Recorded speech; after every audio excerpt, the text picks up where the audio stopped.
Good afternoon. I am Andrea Chisholm with the Midday News. Special welcome if you're watching on onespotmedia.com. A reminder as well that you can download our One Spot Media app in the Google Play Store or the App Store. That's the number 1 followed by the words Spot and Media. We begin this afternoon with the latest on Hurricane Maria. The Category 4 hurricane made landfall in southeast Puerto Rico this morning, uprooting trees and battering 2/3 of the island. 2 National Weather Service radars have been destroyed. On the forecast track, the eye of Maria will continue to move across Puerto Rico and emerge off the northern coast later this afternoon. Between tonight and Thursday, the center will pass north of the northeast coast of the Dominican Republic. And 7 people have been confirmed dead in Dominica as a result of Hurricane Maria.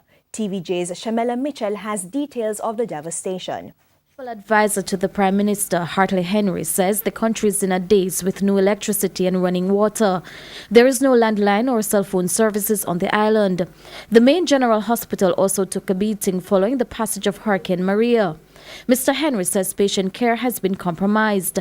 Many buildings serving as shelters lost roofs, and there is an urgent need for tarpaulins and other roofing materials. There is the very urgent need at this time as far as housing is concerned, coverage, because many of the public buildings that were used as shelters, they themselves fell victim to this Category 5 hurricane, and many of them are now without roofs. So even though you have scores of persons gathered together in some of these shelters, they are really sleeping at night under the elements because there are absolutely no roofing structures in place. Little contact has been made with the rural communities, but persons who walk 10 and 15 miles towards the city from various districts reported total destructions of homes, some roadways and crops. Urgent helicopter services are needed to take food, water and tarpaulins to these communities. It is hoped that with the Douglas Charles Airport not being badly damaged, it should be opened in a day or 2 for larger relief planes to land. Plane air, both the air and sea ports are dysfunctional at this time, but we're hoping with the helicopter service into Canefield Airport, and by tomorrow we should be able to accommodate many of the vessels that will be able to dock at the Roseau Port, so that relief supplies and what have you should be able to start coming in from this afternoon by a chopper, and certainly by tomorrow by vessels. Mr. Henry further added that Canefield Airport can accommodate helicopter landings, and it is expected that from Wednesday, the waters around the main Rossis port will be calm enough to accommodate vessels bringing relief supplies and other forms of assistance. Shamela Mitchell, TVJ News. Meanwhile, Mayor of Kingston and St. Andrew, Delroy Williams, says the municipal corporation is now in a better position to help people if Jamaica should experience a hurricane. He adds that the coordination with agencies and ministries is on track and shelters are fully habitable. Collecting data in various areas across the municipality, we are able to identify as a municipality the priority areas. The shelters we have 98 shelters, I believe, across the municipality, and they are renovated, they are relatively activated, and the managers are in place and trained, and we are exploring training other managers and community volunteers.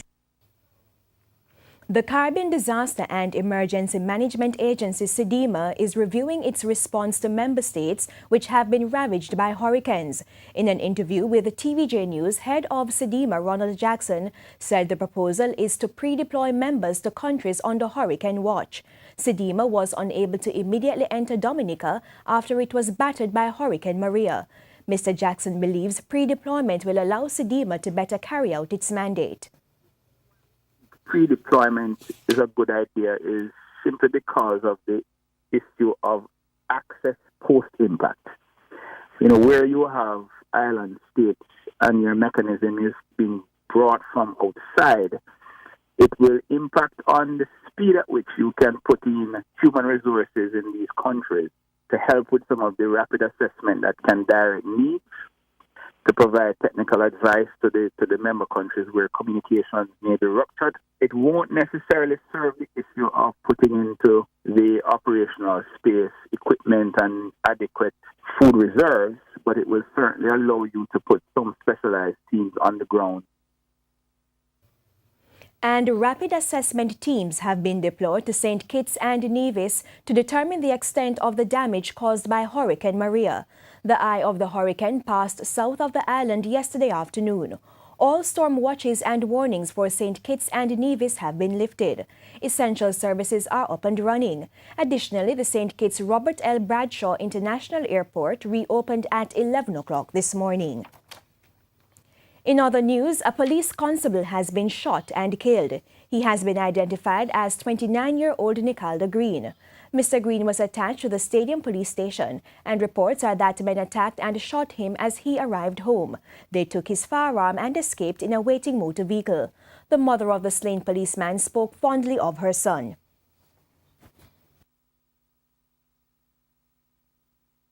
I tell you, saying, all right, good pitney, manageable son, obedient pitney, no problem. Mm-hmm. So what type of person he was in his year growing up?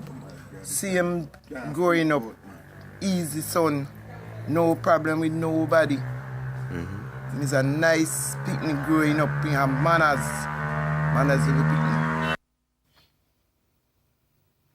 And Police Commissioner George Coelho says the police will do everything to bring the killers of the 29-year-old constable to justice. A team of top-level detectives has been assigned to carry out the investigations.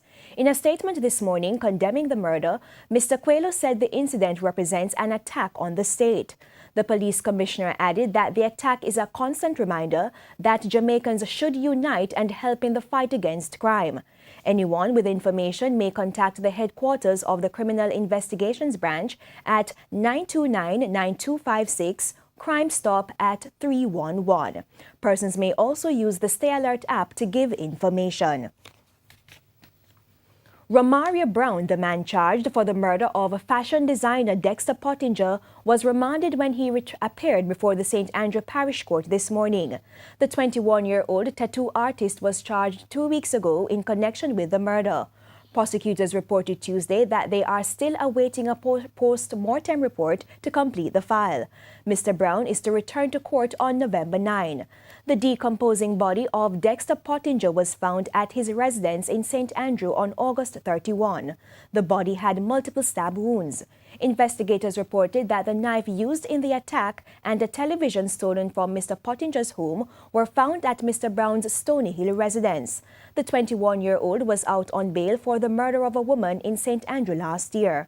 That matter is pending before the Home Circuit Court. The Legal Aid Mobile Unit recently offered assistance to residents who had challenges in Mount Salem St. James, where the zone of special operation has been declared. Director of the Legal Aid Council, Hugh Faulkner, says the unit is scheduled to visit 50 communities island-wide to provide legal aid. He or she has redress because the Constitution and the laws of Jamaica protect the liberty of the citizen. We know there are instances when that liberty could be curtailed, but it must not be arbitrary. Attorney at law attached to the unit, Suan Low, says residents have been cooperating with the unit. People have been welcoming. Everybody is happy to see the unit here. We've been here outside of Zoso, and everybody's generally happy when we're here. They have lots of questions. So far we haven't had any complaints as it relates to abuse of powers when the Zoso issue. So that's good. The questions are about expungements of record, criminal issues, and land matters, divorce, that kind of thing. Mr. Faulkner is urging persons or family members with relatives in custody or those seeking legal assistance to contact the unit at 948-6999 or 948-464861. Let me repeat that. It's 948-6999 or 984-861. Persons may also visit their office located at 72 Harbour Street, Kingston. Education Minister Ruel Reid says his ministry is anticipating the expansion of the Caribbean Maritime Institute, which will be granted university status later this month. Speaking at a function in St. Andrew yesterday, Mr. Reid says the institution will be able to maximize its performance as a major economic driver. And of course, Mr. Reid thinks that the upgrade will especially boost the country's shipping and logistics industry by providing qualified professionals. Chairman of the St. Mary Development and Disaster Company, Bobby Pottinger, is welcoming plans to rehabilitate the Junction Main Road between rural St. Andrew and St. Mary. Mr. Pottinger believes that the junction corridor has deteriorated as a result of the new highway that runs from Ocho Rios to Kingston. He says large vehicles are using the junction corridor as a means of escaping the toll. Mr. Pottinger says with the successful rehabilitation of the junction corridor, there will be more production coming out of Portland and St. Mary. And it's time now for what's coming up in this evening's health report. In the next edition of the Health Report, we speak to an expert about schizophrenia. I think this is a shocking thing for most people to understand. It is preventable. And one of the things that we've clearly outlined is that once you have a supportive, emotionally engaging environment for children to grow up in, where we ameliorate psychological trauma, where we're able to provide stability, consistency in care and nurturing, that you actually can impact the onset or even the prevalence of the disorder in patients who are even genetically predisposed. That's the Health Report this evening in Primetime News. And now for today's Healthy Living tip. Educate yourself. Learn about schizophrenia and its treatment. It will allow you to make informed decisions about how best to cope with symptoms, encourage your loved ones to pursue self-help strategies, handle setbacks, and work towards recovery. And in sports, as the 2017-2018 Red Stripe Premier League gets set to kick off on Sunday, former national goalkeeper Richard McCallum is hoping to see some better performances from the shot stoppers. McCallum says the lack of technical personnel has led to a decline in the quality of goalkeeping in the local premiership. Are lacking in the goalkeeping department, and the main reason we don't pay a lot of attention to it. You know, we tend to go for the strikers, the players who are skillful, etc. But goalkeeping is a very important position. It takes time, it takes a lot of effort, a lot of patience, you know, and we don't have a lot of technical people to support it. McCallum, who played for Waterhouse FC, has been retired for the past 2 seasons, but could make a return for the Jewslands-based team in the upcoming campaign. And that's the Midday News. I'm Andrea Chisholm. News next we'll have Primetime News later at 7 o'clock. On behalf of the news, sports and production teams, good afternoon.